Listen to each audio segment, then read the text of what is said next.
And that's ultimately why this sucks. It's not just that the Oilers are good and have the best players in the world and are going on runs every year. It's that we suck.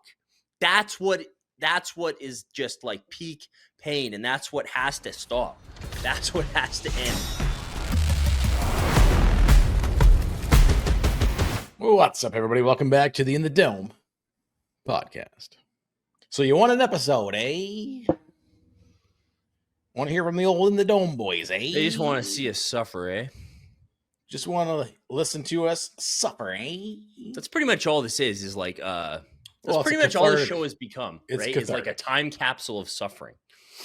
I can't get my video straight. There we go. Well, whatever. That looks pretty good. Well, on Twitter, I say, it's In the Dome. It's the most cathartic Calgary Flames podcast you're going to find. Is it cathartic? And then even after, it was funny because I watched a couple of the Leafs-Panthers games. I had the TV going, and then on my phone, I had Dangle, the Dangle live stream. Mm-hmm. It was that one when they got booed off the ice at home that first time. And people were throwing jerseys on the ice. Yeah. And it was pretty funny because he did his final thing in the last minute. Because it was 6-0 at that point. He's like, "Do you want me to call the game like it still matters?" So he was like screaming the play, and then actually the Leafs actually scored a goal. Fuck, it was funny. But I bring the whole Dangle thing up because listening to hear him talk, obviously this is peak tune into Dangle time when the Leafs get eliminated, and it's a world of pain once again. But he mentioned the same thing. People come and listen to his channel because it's cathartic. It's a form of dealing with your emotions, dealing with your depression, dealing with your suicide. Can we say that? You got fucking banned. I got banned on Instagram. Dude, I'm headed for a mega ban because I think this was after round one? Because we were talking shit about the Oilers and they've like lost 2 games since. And I was just posting some I'm gonna kill myself memes. And I got locked out of Instagram for like 2 days and I had like all these like if you need help, reach out messages. To be perfectly honest, like those are totally valid, right? Like 100% true. Like my life is being ruined right now and we do it all for you guys. Like, man, oh man, it's been a tough go, dude. It's been a real tough go. This show's a presentation of Bet365. We're just going to do a recap of what's been happening in the playoffs thus far, gearing up for what's a probable second Oilers Panthers rematch in the Stanley Cup Finals. Hey, Money Puck still has still got her back. They got right now the Panthers as the Cup favorite, but I also sent you the Bet365 odds. They have the Oilers as the current favorite to win the Cup. Do you want? Let's talk about this round, I guess, and then we'll talk about the potential matchup. But good on you, Rant. You posted this last night. Thanks, Rantanen, for scoring a hat trick to eliminate, the team that probably had the best chance of beating the Oilers. Although I don't know, man. I'm surprised. The series isn't over yet, but it's technically over. Like I don't think it'll be over in 5. They go back to Dallas. I'm assuming Dallas wins that game and forces game 6, and then I would bet you Edmonton wins in 6.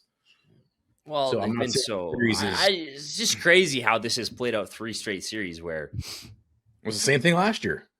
It's like, what's happening? Like, and I mean, you give credit to the Oilers, but it also feels like Dallas didn't look like they played well last night. And, Skinner has come out of nowhere, revived from the dead, and been really good. But Dallas the Oilers want it more, and that's really what it's come down to. It's just kind of like a weird like magic. It's like a weird like voodoo like I don't even know what. Dallas doesn't look like Dallas. Vegas didn't look like Vegas, and the Oilers have just been on freaking autopilot. So it's funny. It's really disheartening. It's so similar to last season because you had the Canucks force the Oilers to the brink, right? Because they were up 3-2 in the series, were they not? Yeah, they're up. They won game 5. Yeah, and then in game 7, Besser goes down with an injury, but game 7 is really anybody's game. But then the Oilers kind of won that pretty soundly. So that is comparable to the LA Kings series for me this year, where it's just like, how many times have you seen this? I mean, you always say, good friend of the show, Fiery Sharky now on Twitter. I sent you this meme the other day where it's just like, oh, the domino chain for the road to the Oilers winning the Stanley Cup is that fucking goal challenge when it's clearly not goaltender interference.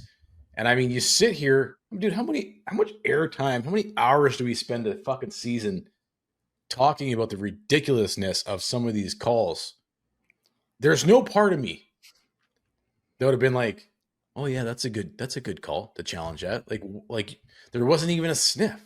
There was sometimes if there's a sniff, you'll get the call, but there wasn't even a sniff. What about and Byfield's all Quentin? And even if you take that out of the equation, if Byfield clears the puck, because that would like one of those chain reaction things, right? They would have went up 3-1 in the series, right? It's real tough.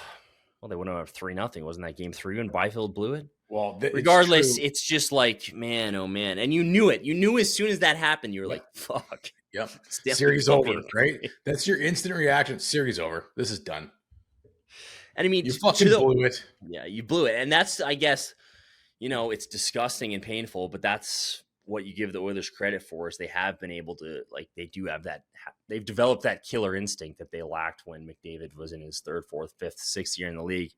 And they've developed that over the last 5 years. And that's why I said, right, like you're talking about Rantanen defeating the only team that could have probably beat them in the West. And that's kind of been my hypothesis since the get-go and why I was worried when the Avs were eliminated, because when you look at the playoffs, like it kind of just comes down to a battle of the will. That's really what it is. And does anybody in the West other than Nathan McKinnon have the will to outwill Connor McDavid? I don't think so. So we thought, oh, well, maybe Rantanen, but Dallas looks like, I don't know what's going on there. They just can't finish. They can't score. Ottinger's getting outplayed by Stuart Skinner. So, last year you could see the Panthers. Like I knew in my heart last year, I was like, okay, when it comes down to it, I know what Matthew Tkachuk's made out of. And I know what the Panthers are made out of, and I feel like they can outwill McDavid. So I felt like there was a security blanket with the Panthers last year. They've won now. Does that kind of does that give them that little extra, like, does the revenge drive of McDavid give him a little extra push in the final compared to the Panthers? That's what I'm worried about at this point. Yeah, I would agree. It's worrisome because if you look at last season, I mean, if you're looking at McDavid's, you're charting his, career arc to what is, there's a pretty damn good chance to what's going to be a championship this year. Damn good chance. You trace it back, you look it back, and I mean, this is good fodder too, just for a developing team, even a team like Los Angeles, a team like the Maple Leafs, a team that's competitive year after year and it's really chasing that end goal. And they keep tweaking. They got to keep coming back. The Oilers have done that for 8 seasons? I know McDavid did not make the playoffs in his first, 1 or 2, 3 seasons, but he's been in the playoffs for how many straight seasons now? 7 or 8? 4 straight, and they've definitely been to...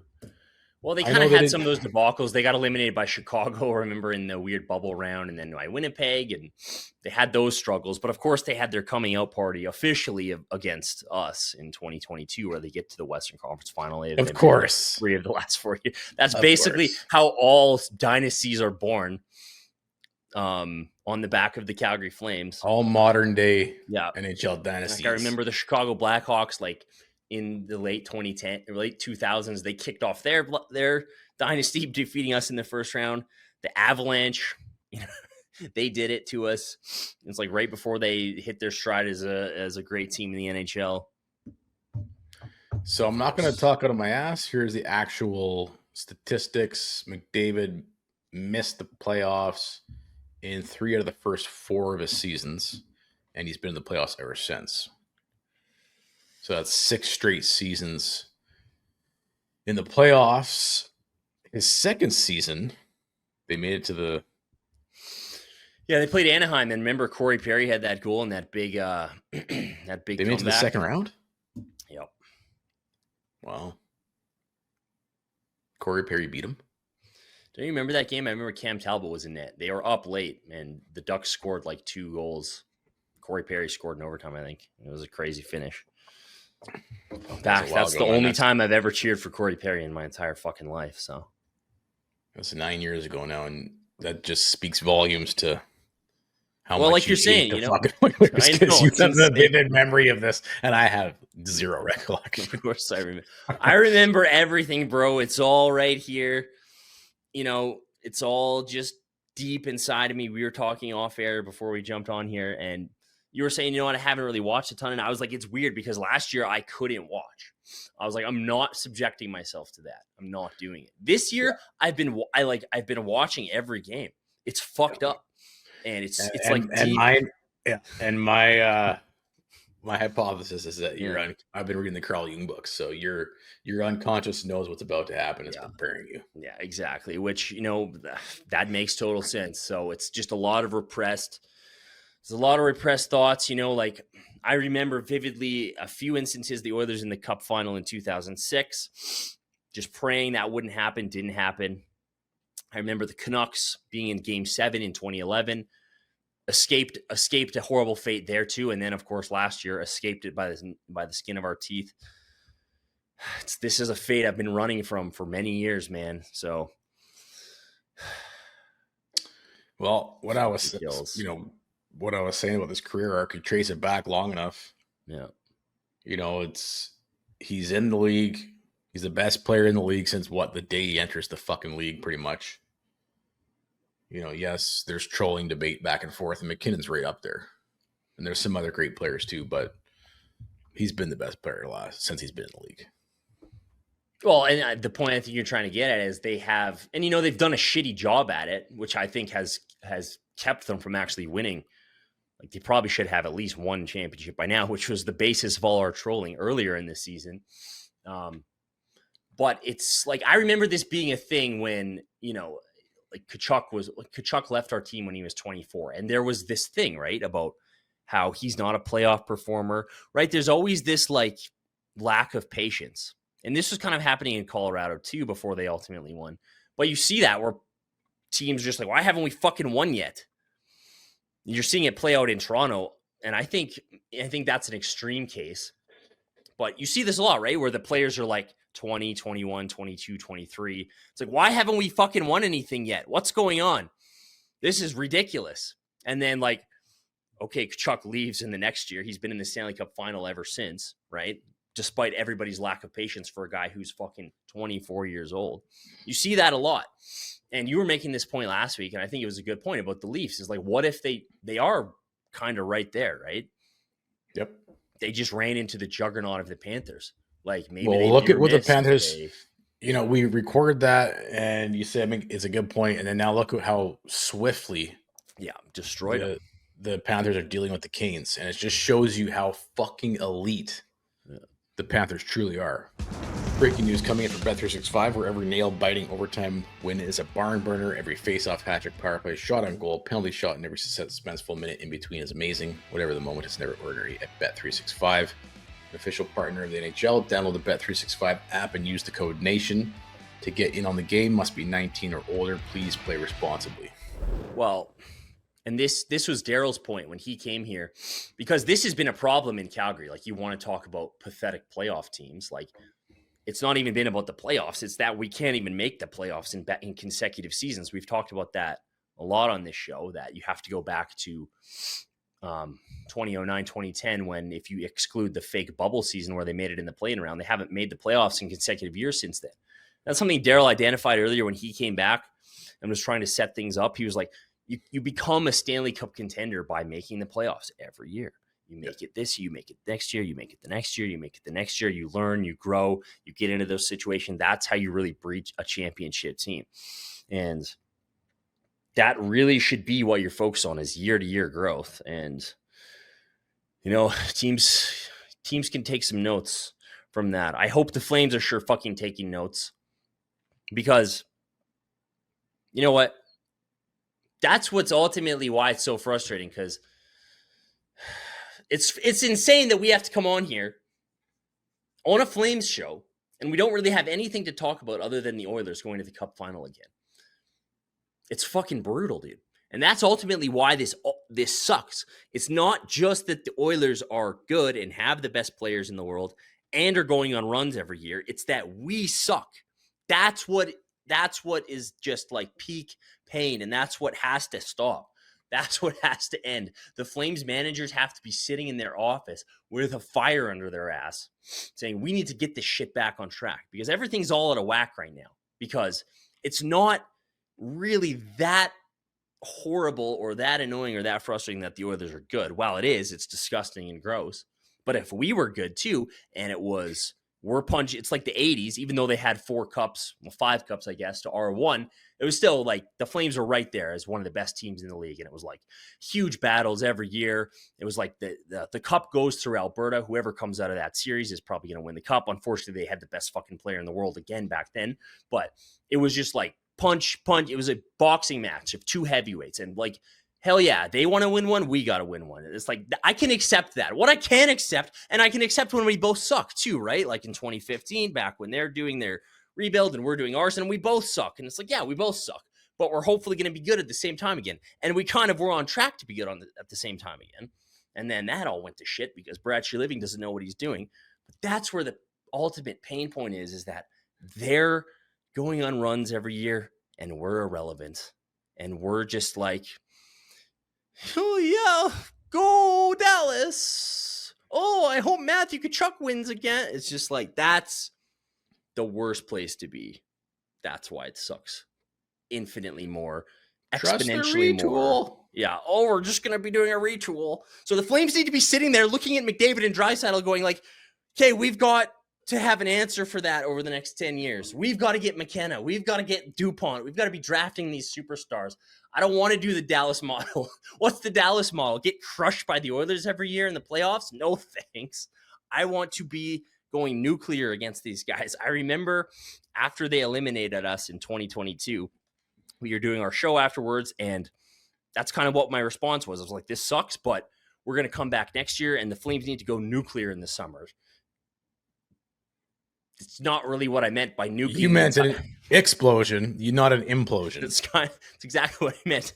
Not what I meant by nuclear, by the whole team being nuked and not playing in a playoff game since. I meant nuclear by adding superstar players via trade or by whatever means necessary to combat the Oilers and go toe-to-toe with the Oilers and beat them in the playoffs next year.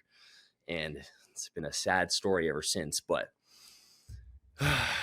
like, I think that is a lesson, right? Is that these skilled these teams with the top skilled players, right? And I'm not trying to say that Dallas is a bad team. I would give my left nut to have the playoff success they've had over the past few years. 3 straight trips to the conference finals. The series isn't over yet. They've been to the conference finals more in the last 3 years than we've been as many times as we've been in our entire history, I think. Yeah, that's true. It's maybe not true, but it's close. I remember 3 times, 2004, 89, we win the cup, 86 cup final. So I wouldn't be complaining if the Flames were going to the playoffs with the regularity the Dallas Stars were. But I'm just saying, like, can you foresee a situation where in 5 years from now, the San Jose Sharks are doing what the Oilers are doing to the Kings and we're the Kings? Like, we're sitting there as a pretty good team who never quite really bottomed out. Well, the Sharks have all the elite talent and all the elite players, and we're just playoff fodder for the best players in the world. I don't want that to happen. And that's a fear of mine too. So, oh man. Yeah, that's something I was also contemplating this morning.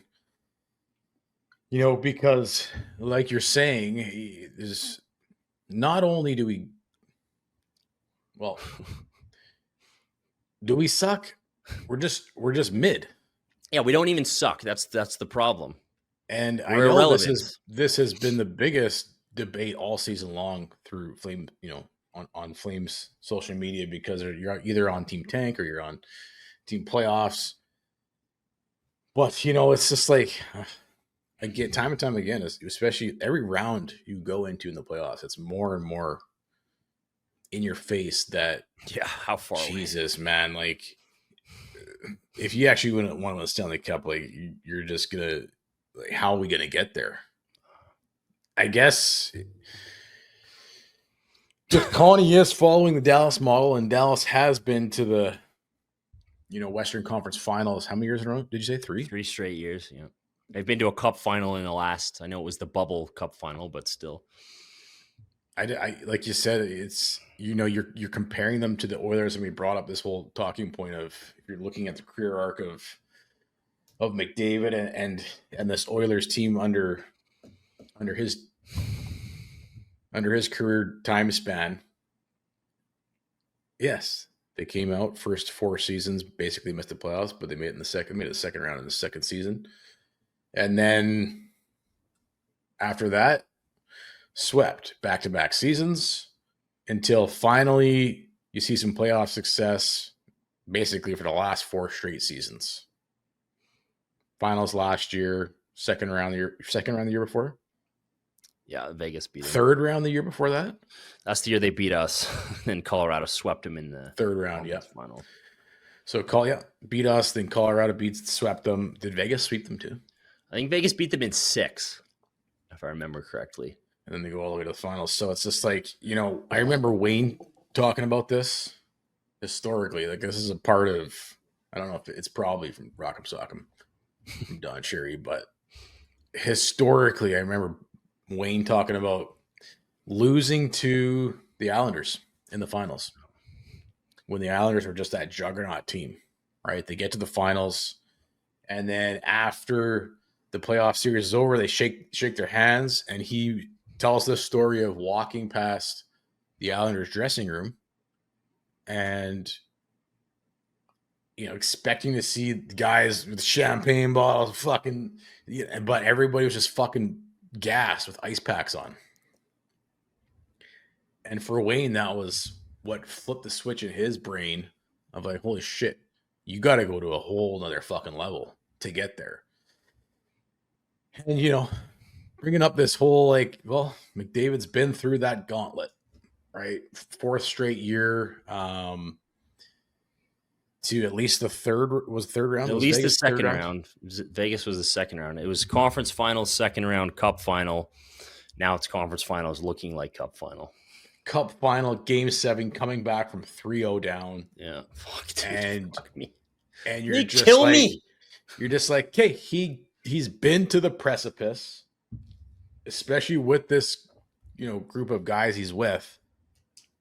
And to your point, yes, the revenge that fuels him of losing, the same thing that, flipped a switch on for Wayne, he has that now.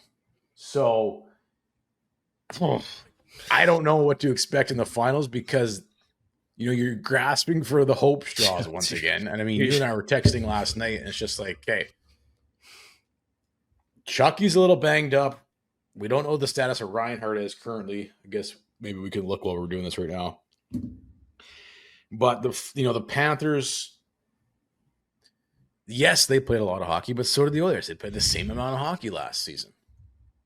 And even the Panthers, they went through a similar trajectory, right? Where they had to lose in the finals before winning the finals. But the Panthers haven't, if you look at Tampa Bay, when they were the echelon of the league, and then finally they kind of took a step back, and that's when they were over-crowned. Yeah. Right? The title got taken away from them, the champs. But if you're looking at Florida, I don't necessarily think they've taken that step back yet. So that gives me hope that they still have the ability to beat the Oilers. Maybe the Oilers and Connor have the mental edge in terms of that revenge, but maybe the Panthers have the mental edge of knowing what it takes just that little tiny bit more to win. But it's going to be fucking close, man, because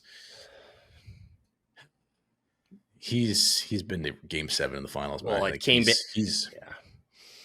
down to a coin flip last year, essentially, in the end, in the last game. And, Maurice, the coaching, and just some of the experience of those guys being in the final last year is kind of what gave them the edge. And you just get the feeling that, like I said, even though we shit on the guy, we respect his fucking abilities. You just feel like McDavid would not let this slip through his fingers once again, would he? That's just kind of what it feels like. Slip through his greasy little neck. He won't know, but you still have to beat the Panthers, though. You still have to beat the Panthers, and you do still have Skinner in net, too, which even though he's been unreal.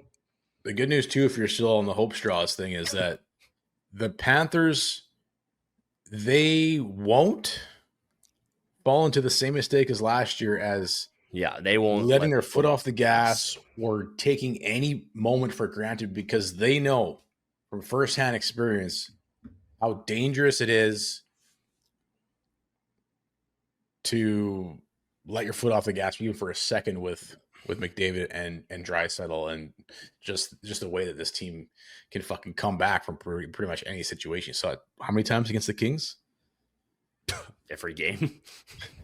So at least they know, they've got burnt in the past, that I don't think the Oilers will win a game out of surprise factor. They'll win games because they deserve to win the games.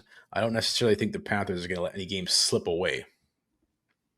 So if that's the case, you're just like, fuck, man, if the Oilers can beat the Panthers, there's no more deserving title than fucking taking out the actual cup Come champs. for the king, you best not miss, right? Especially when the fucking Panthers are looking fucking good, because did they look better than last year? Maybe. Like they got their wake-up call against the Leafs. Yeah. Yeah. And then it was like, okay, enough fucking around, and then they've just been fucking looked insanely good since. Well, and you look at, are they better than they were last year? Maybe. I think the Marchand ad has been huge. Obviously, the Seth Jones ad has really... Yeah, Marchand versus Perry. I mean, okay, grasping at other straws, it would be peak comedy to see Tkachuk best McDavid again. Well, that's what I was saying to you. I don't know if we said it on the actual episode, but we were saying, I think we were just texting before the Dallas series, and I was just like, secretly, I don't know if I could deal with the mental anxiety, but I would actually get more pleasure of watching Tkachuk and Bennett beat these guys a second time. So that would be funny. So that would be great. That would be awesome. I mean, well, then we could just sit here and keep trolling for another season. Please just give me. I'm not ready yet to let go of the. I'm not ready. I'm not quite ready to let go of making fun of them every day. Like, I just can't. Like, give me one more season, please, Lord. Just one more. Just give me one more chance. You know, that's all I need. Just a little bit longer. Just a little bit longer. Please. I don't know, dude. It's pretty rough over here. Hey, buddies. Thanks for watching. We appreciate it. Also, if you could throw in a like and subscribe, it does help us out with what it is we are doing. And check out more at flamesnation.ca.